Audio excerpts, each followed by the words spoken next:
ప్రతిసారి వీళ్ళ దుర్బుద్ధి ఏంటంటే అధ్యక్ష, వాళ్ళకి అధికారం పోయినప్పటి నుంచి మా కాంగ్రెస్ పార్టీ సభ్యుల దగ్గర పోయి నీకు మంత్రి పదవి రాలేదు, నీకు అది రాలేదు, నీకు అది అని మమ్మల్ని రెచ్చగొట్టి పార్టీని చీల్చే కుట్ర వీళ్ళు చేస్తున్నారు అధ్యక్ష. ఇది వాళ్ళ నైజం, వాళ్ళ కడుపులో విషం ఉంది.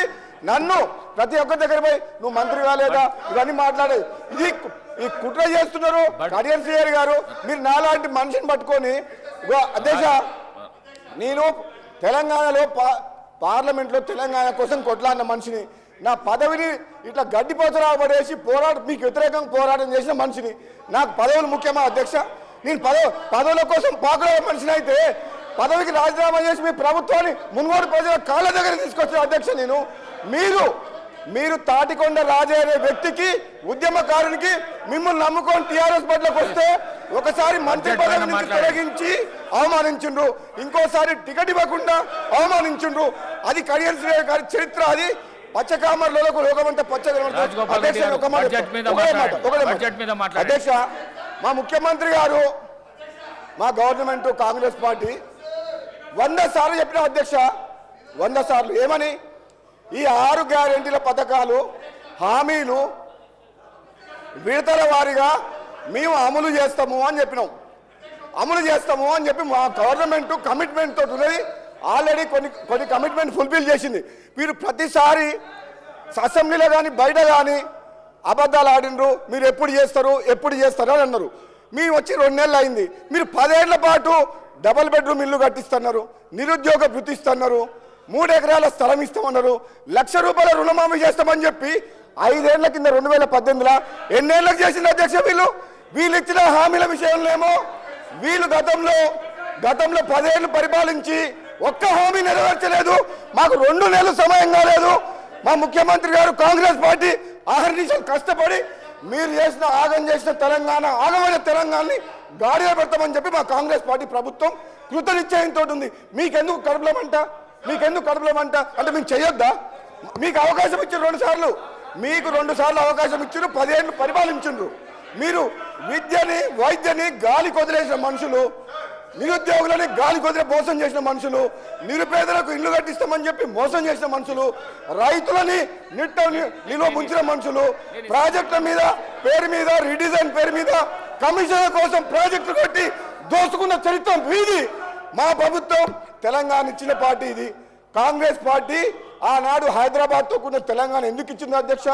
వీళ్ళు అప్లై చేసిపోయిండ్రు. నిజంగా చెప్పాలంటే ఇది మిగులు బడ్జెట్ తోటి ఉన్న రాష్ట్రం. మనమే ఒక 10 రాష్ట్రాలకు అప్పిచ్చే పరిస్థితిలో ఉండే అటువంటి రాష్ట్రాన్ని అప్పుల పాలు చేసిన పోయిన గణిత చరిత్ర వీళ్ళది. మనకు అప్పులు ఎందుకు చేయాలి చరిత్ర? మనకు హైదరాబాద్ నగరం ఉంది, బోలెడంత ఆదాయం వస్తుంది. ఈ ఆదాయంతో తెలంగాణను అభివృద్ధి చేసుకోవచ్చు. వీళ్ళు స్వార్థం కోసం అప్పులు చేసి తెలంగాణ రాష్ట్రాన్ని అప్పులు చేసిండ్రు. మళ్ళా మాకు ఈరోజు ఏమంటున్నారు, మీరు ఎట్లా చేస్తారో అంటారు, మేము ఇచ్చిన హామీలు ఎట్లా చేస్తారో అంటారు. మేము చేస్తాం, మేము నిరూపిస్తాం, ప్రజలకు ఇచ్చిన మాట నెరవేరుస్తాం. వీళ్ళు తట్టుకోలేరు అధ్యక్ష, వీళ్ళు తట్టుకోలేరు. మమ్మల్ని తట్టుకునే శక్తి వీళ్ళకి లేదు. దమ్ముంటే కేసీఆర్ని హౌస్లోకి రమ్మని చెప్పి దమ్ముంటే మేము నిరూపిస్తాం. మా ముఖ్యమంత్రి గారు చెప్పిండు, ఇప్పుడు మీ నాయకుడిని రమ్మని చెప్పండి అని చెప్పి ముఖ్యమంత్రి గారు నిన్న చెప్పిండు, ఈ రోజు కూడా చెప్పిండు. ఆ దమ్ము లేదు, పారిపోతున్నారు. బయట పోయి మాట్లాడతారు, హౌస్లో మాత్రం చర్చ లేరు.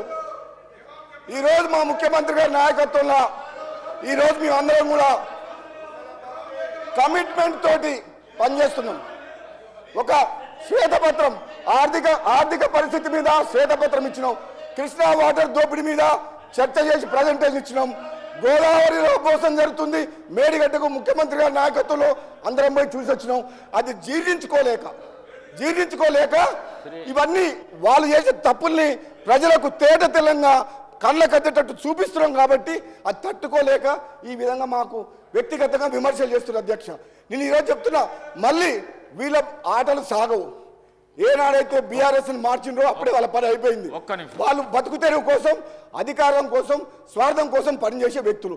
ఆనాడు తెలంగాణ సెంటిమెంట్ రెచ్చగొట్టి రేవంత్ రెడ్డి గారు అన్నారు, నిన్న అమాయకులను చంపి పిల్లల్ని చంపిన పాపం మీకు ఉసురు తగులుతుందని చెప్పి వాళ్ళ కుటుంబం లక్షల కోట్లు దోసుకుంది అధ్యక్ష. ఆ పాపం ఎవరో త్యాగం చేస్తే త్యాగాల పునాదం మీద ఏర్పడ్డ తెలంగాణలో ఒక కుటుంబం బాగుపడి లక్షల కోట్లు దోసుకున్న చరిత్ర వాళ్ళది. అది తెలంగాణ ప్రజలు 2 సార్లు తప్పు చేసినామని గమనించి ఈరోజు గ్రహించి మళ్ళీ తెలంగాణ ఇచ్చిన కాంగ్రెస్ పార్టీకి పట్టం కట్టిన అధ్యక్ష. ఇది పేదల ప్రభుత్వం, పేదల రాజ్యం, పేదల కోసం పనిచేస్తుంది. ఈరోజు మమ్మల్ని మా లోపల చీలిక తీసుకొచ్చి నన్ను రెచ్చగొడతారు. నీకేం కాలేదా అంటారు, ఇంకోటి దగ్గర పోతారు, నీకేం రాలేదా అంటారు. ఎంతసేపు మనం చీల్చి మళ్ళీ అధికారంలోకి రావాలని కుట్ర చేస్తారు అధ్యక్ష. కానీ వాళ్ళ పప్పులు ఉడుకోవు. మేము కాంగ్రెస్ పార్టీ ఈరోజు మా ముఖ్యమంత్రి గారి నాయకత్వంలో అందరం కలిసికట్టుగా ఐకమత్యంతో తెలంగాణ ప్రజల కోసం పనిచేసింది తప్పితే పదవుల కోసం పాకులాడే మనుషులం కాదు అధ్యక్ష. థ్యాంక్ యూ అధ్యక్ష.